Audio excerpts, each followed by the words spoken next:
السلام علیکم دوستو، پاکستان اور بنگلہ دیش کے درمیان T20 سیریز کا آغاز 20 جولائی کو ہونے جا رہا ہے، جس میں بڑے نام کو ڈراپ کر دیا گیا ہے۔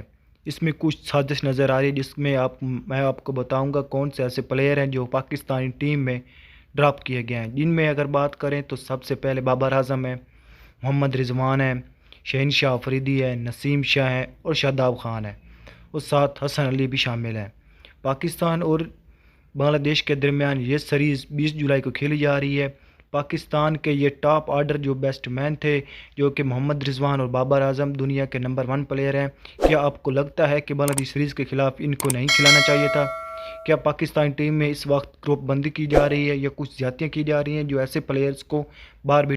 صحیح فیصلہ ہے، بابر اعظم جیسا پلیئر، محمد رضوان جیسا بیسٹ مین، کیونکہ دنیا کا نمبر 1 بیسٹ مین تھا جو بابر اعظم تھا، لیکن بدقسمتی سے پاکستان پلیئر کو ان کی عزت اب راس نہیں آ رہی، کیونکہ وہ چاہتے ہیں کہ کیپٹنسی کے بارے میں بابر اعظم اور رضوان، شہنشاہ افریدی جیسے پلیئرز کو باہر بٹھایا جائے تاکہ ٹیم میں ایک تسلسل قائم کیا جا سکے۔